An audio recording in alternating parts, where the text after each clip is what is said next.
रुको रुको रुको रुको रुको, रुक जाओ रुक जाओ रुक जाओ रुक जाओ रुक जाओ। क्या है, थोड़ा सा आहिस्ता आहिस्ता वीडियो में आगे बढ़ेंगे, और जैसे जैसे आगे बढ़ेंगे वैसे वैसे मैं आपकी जो एक तरीके से शंकाएं हैं, समस्याएं हैं या अरमान हैं, उनको क्लेरिफाई कर दूंगा, ठीक है ना। But before moving into this video, let me tell you one thing, that this video is sponsored by OneFootball application, and if you want to read the entire thread regarding the ongoing Sir Jim Ratcliffe situation, that is he interested in buying United or not, what is the possibility of him buying United, how Casemiro situation is developing, how Joao Felix was linked with Manchester United, and what was the outcome of that entire thread, then you can read the entire details of all these reports on OneFootball application. Also, you can follow the live match commentary on OneFootball application. The best part about this app is they've started to stream the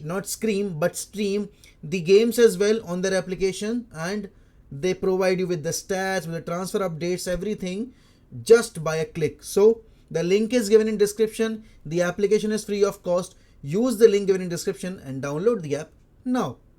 तो कल Twitter की दुनिया में एक तरीके से बौखाल सा आ गया, एक तरीके से भूकंप सा उठ गया, जब सबको ये पता चला कि यूनाइटेड के जो स्टेक्स हैं वो ग्लेजर्स सेल करना चाहते हैं। अब यहाँ पर समझने वाली और देखने वाली बात ये थी कि आखिर ये स्टेक्स की इम्पोर्टेंस कितनी है, ये माइनर स्टेक्स हैं या मेजर स्टेक्स हैं। तो भाई देखो, एक चीज़ जो अभी लोग सोच रहे हैं कि ग्लेजर्स अभी ये माइनर स्टेक्स बेचकर एक तरीके से क्लब को और फैन बेस को ये एक आश्वासन से देना चाहते हैं कि नहीं, हम क्लब छोड़ के जाना चाह रहे हैं, ठीक है ना। ये बहुत बार पहले भी कर चुके हैं, वो जो अपने शेयर उन्होंने अपने शेयर्स बेच दिए थे बहुत बार। ग्लेजर्स फैमिली के बहुत सारे लोगों ने अपने कंप्लीटली तौर पर शेयर्स बेच दिए हैं यूनाइटेड में, और अभी सिचुएशन जो चल रही है उसको मद्देनज़र रखते हुए ये एक अगला स्टेप उसी डायरेक्शन में हो सकता है, जब वो बस चीज़ें कंट्रोल करने के चक्कर में ये स्टेक्स बेचने के लिए तैयार हो गए हों।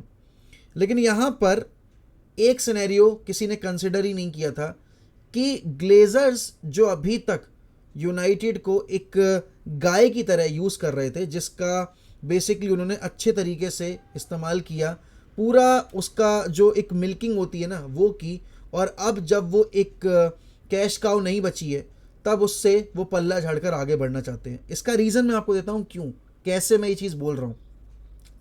जब ये हम विंडो में उतरे थे तब क्या प्रॉमिस हुआ था हमें, 200 मिलियन का बजट, कि नए मैनेजर को 200 मिलियन का बजट मिलेगा। लेकिन एक्चुअल मार्केट में अगर हम देखें तो हमने ऑन अ होल अभी जितना पैसा खर्च किया, अगर नेट स्पेंट देखूं मैं हमारी आउटगोइंग्स और इनकमिंग्स मिलाकर, तो हमारी 15 से 20 मिलियन की नेट स्पेंड हुई है। तो यहाँ पर 180 मिलियन का बजट अभी भी हमें खर्च करना है, लेकिन क्लब के पास ऐसा लग रहा है कि पैसा नहीं है, क्लब पैसा खर्च करना नहीं चाहता, क्योंकि अगर करना होता तो अभी तक बहुत सारी साइनिंग्स आ गई होती। एक सिनेरियो जो बहुत सारे लोग इग्नोर कर रहे हैं इस पूरे जो भी हलचल हो रही है क्लब के अंदर, कि यार ग्लेजर्स तो बस आश्वासन देना चाह रहे हैं, एक तरीके से एक फेक इमेज पोर्ट्रे करके हमारे सामने प्रेजेंट करना चाह रहे हैं कि नहीं, हम क्लब छोड़ के जा रहे हैं। लेकिन भाई देखो, जब ये ग्लेजर्स 2004 में आए थे ना, तब आए भी इसी तरीके से थे, माइनर शेयर्स बाय करके।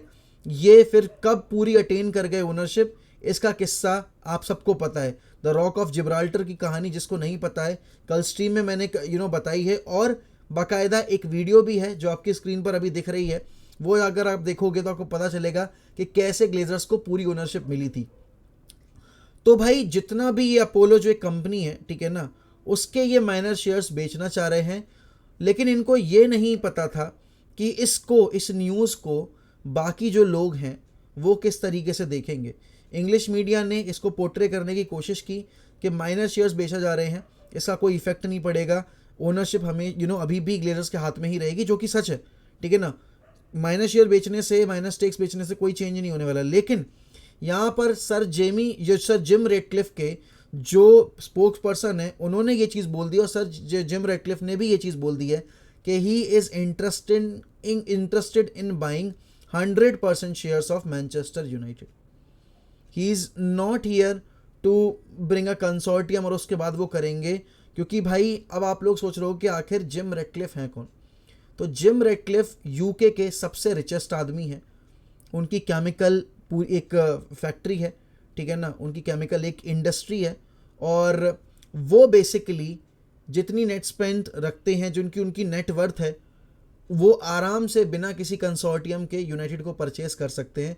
और आज से ठीक 3 से 4 महीने पहले जब चेल्सी की एक सिचुएशन चल रही थी, तो सर जिम रेडक्लिफ ने लास्ट मोमेंट पर 4.3 बिलियन की बिड डाली थी चेल्सी को परचेज करने के लिए, जो कि अल्टीमेटली रिजेक्ट हो गई थी।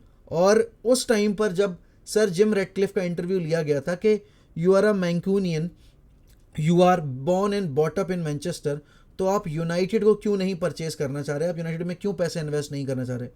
तो उनका सीधा साफ सिंपल सा जवाब था कि यूनाइटेड क्लब बेचना ही नहीं चाह रही, ग्लेजर्स जो हैं वो क्लब सेल ही नहीं करना चाह रहे।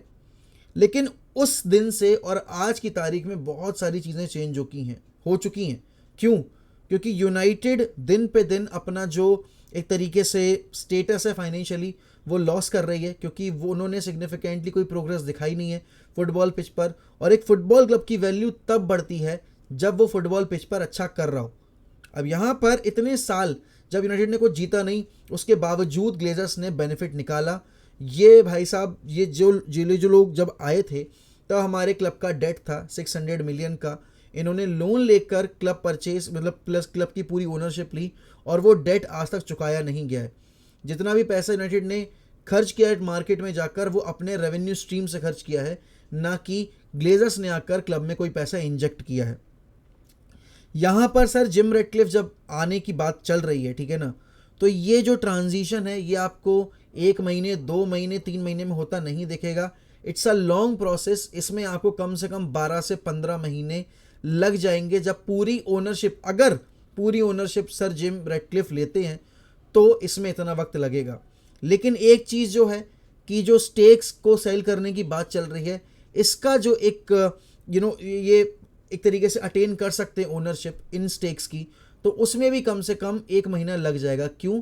क्योंकि ये नेक्स्ट मंथ मार्केट में उतारेंगे इस चीज़ को, और तब ये स्टेक्स को पब्लिक करेंगे। तो यहाँ पर जब ये स्टेक परचेज करने के लिए अवेलेबल होंगे, तब सर जिम रेडक्लिफ इसके लिए जाएंगे। और यहाँ पर सबको पता है, माइकल नाइटन भी एक थे जिन्होंने अभी थोड़े दिन पहले एक इंटरव्यू दिया था कि हम एक बेसिकली हॉस्टाइल बिड लॉन्च करना चाह रहे हैं, उसके बाद हम सर जिम रेडक्लिफ को इन्वॉल्व करेंगे।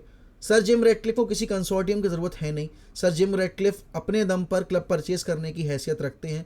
और यहाँ पर कल एक एलॉन मस्क के उस एक ट्वीट ने एक तरीके से एक उम्मीद सी जगा दी थी पूरे फैन बेस के मन में कि भाई this might happen, Elon Musk might come in and he will do this and that. लेकिन वो न्यूज़ सिर्फ एक मजाक थी, लेकिन ये सर जिम रेडक्लिफ वाली न्यूज़ मजाक नहीं है। और अगर अभी कोई मुझे ऑप्शन देगा ना, to be very honest, being a United fan, I am telling you मेरा जो ओपिनियन है, ठीक है ना, बाकी आई डोंट नो कौन क्या अभी इस पर अपने ओपिनियन देने वाला है, but as a United fan अगर मुझे अपॉर्चुनिटी मिल रही है एक सीज़न का दुख झेलने की, कि लिसन, आपको एक सीज़न सफ़र करना पड़ेगा, एक सीज़न ग्लेजर्स के अंडर आप कहीं भी फिनिश करते हो, आप उसको झेल लो, लेकिन नेक्स्ट सीज़न श्योर तरीके से आपको वादा किया जा रहा है कि ये जो ओनरशिप है ये वॉकआउट कर जाएगी इस क्लब से, एंड उसके बाद एक नई ओनरशिप आएगी, और जिसको एक मैनकूनियन जिनका नाम सर जिम रेडक्लिफ है, who is a childhood United fan, वो इसको रन करेंगे। इनकी पूरी ओनरशिप जो है वो उनके पास जाएगी। तो ऑब्वियस सी बात है यार, इतने साल का जो दुख दर्द ग्लेजर्स ने दिया है, उसके बाद I will happily take 1 more year of pain, 1 more year of sorrow और ये जो ड्रामा है, और उसके बाद आई कैन से कि चलो ठीक है, जो था यहीं तक था दुख दर्द वाला सफ़र, इसके बाद जो होगा वो बेटरमेंट के लिए होगा। तो आई विल डू दैट। लेकिन यहाँ पर बात ये आती है कि जो एक हमें इमेज दिखाई जा रही है, आखिर इस इमेज की रियलिटी क्या है? क्या वाकई में ये चीज़ हो सकती है? तो देखो यार, आप सबको पता है शेवरले वाली डील कोलैप्स मतलब जब ख़त्म हुई थी, उसके बाद टीम व्यूअर की डील हुई थी। तो टीम व्यूअर की डील जब हुई थी तो हमें वो उतना पैसा नहीं दे रहे थे जितना शेवरले हमें दे रही थी। अब यहाँ पर टीम व्यूअर ने भी अपना जो कॉन्ट्रैक्ट है उसको आगे बढ़ाने से मना कर दिया है, और यूनाइटेड क्योंकि कुछ चीज़ जीती नहीं है, तो जो स्पॉन्सर्स भी हैं वो आपको इतनी हाई वैल्यू पे नहीं मिल रहे हैं जिसको आप एक टाइम पे सेल कर पा रहे थे ना क्लब का नाम यूज़ करके। ये यूनाइटेड अब वो यूनाइटेड नहीं है जिसका नाम यूज़ करके आप अपनी जेबें भर सकते हो, क्योंकि इस यूनाइटेड ने पिछले इतने साल में कुछ किया नहीं है, and there are multiple clubs who are doing absolutely fantastic job in the sports field, ठीक है ना, specially in the Premier League अगर मैं बात करूँ, Liverpool, Man City, Chelsea, even Arsenal as of now are looking much better, Spurs are looking much better, क्योंकि उनके पास cell करने के लिए अपना स्टेडियम भी है, ठीक है ना। आप जब बेसिकली एक ब्रांड आती है तो आप उसको क्या प्रेजेंट करते हो, आप प्रेजेंट करते हो कि आपका रेवेन्यू जनरेशन कितना है, आपकी ऑडियंस का रेट कितना है, ठीक है ना, प्लस आपने क्या अचीव किया फुटबॉल पिच के ऊपर, वहाँ से आपकी क्या सक्सेस निकल कर आ रही है। तो आप वहाँ से ये सारी चीज़ें देख कर और तब अंदाज़ा लगाते हो कि भाई हाँ, इतने की डील इनके साथ की जाती है और कितने टाइम तक की जा सकती है। यूनाइटेड का जो अब पाथ है ना, यहाँ से ये डाउन द हिल जा रहा है और ग्लेजर्स को समझ में आ रहा है इस चीज़ का कि भाई अब यहाँ से हमें अगर अपना पैसा लगाना पड़ेगा, it's better to leave them on their own. और उसके बाद ये जो इतने साल से करना चाह रहे थे, Glazers out, Glazers out, Glazers out, तो अब वो कर देते हैं। और यहाँ पर हाई पॉसिबिलिटी इस चीज़ की अभी जो न्यूज़ आ रही है उसके हिसाब से शुरू हो चुकी है, क्योंकि अगर आप पैटर्न देखो, पैसा इंजेक्ट नहीं किया जा रहा है रेवेन्यू के नाम पर बिल्कुल भी। यहाँ पर प्लेयर्स छोड़ो, यहाँ पर जो स्टाफ है आपका वो भी छोड़ के जा चुका है, क्योंकि आपके जो स्काउटिंग हेड थे वो जा चुके हैं, आपने रेल्फ रेनिक को वगैरह को निकाल दिया। यहाँ पर एक चीज़ जो देखने वाली है कि टोटल कंट्रोल अब धीरे धीरे ग्लेजर्स के हाथ से अब वो रिलीज़ करना चाह रहे हैं, ठीक है ना, ग्लेजर्स अपने हाथ से रिलीज़ करना चाह रहे हैं। और यहाँ पर अब नया ओनरशिप जब आएगा तो ग्लेजर्स एक तरीके से पाथ ले करना चाह रहे हैं जिससे कि चीज़ें आसान हो जाएं और जितना जल्दी हो सके उतनी इन चीज़ों को सॉर्ट आउट करके निकला जा सके। लेकिन ये जो ट्रांजिशन है ये आपका 1 महीने 2 महीने में नहीं होगा, ओनरशिप आपकी 2-3 महीने में चेंज नहीं होगी, इसको तकरीबन 1 साल से ज़्यादा लगेगा। तो थोड़ा सा पेशेंस बना के हमें रखना पड़ेगा और उसके बाद देखते हैं क्या होता है क्या नहीं होता है। अनस्क्रिप्टेड पे कैसेमीरो और आपके बर्नार्डो सिल्वा वाली सिचुएशन और जॉ फिलिक्स वाली सिचुएशन से रिगार्डिंग वीडियो आज आ जाएगी, वो देखना मत भूलिएगा। और अगर अभी तक यहाँ पर आ गए हो भाई, तो हम सिर्फ 400 सब्सक्राइबर्स दूर हैं अपने 30,000 सब्सक्राइबर्स से। So don't forget to subscribe to 1MEFC and keep supporting the channel. If you want to help the channel, then you can also join the membership. Till then, goodbye, take care, and as always, we will always keep the red flag flying high, guys, as Manchester United will never die.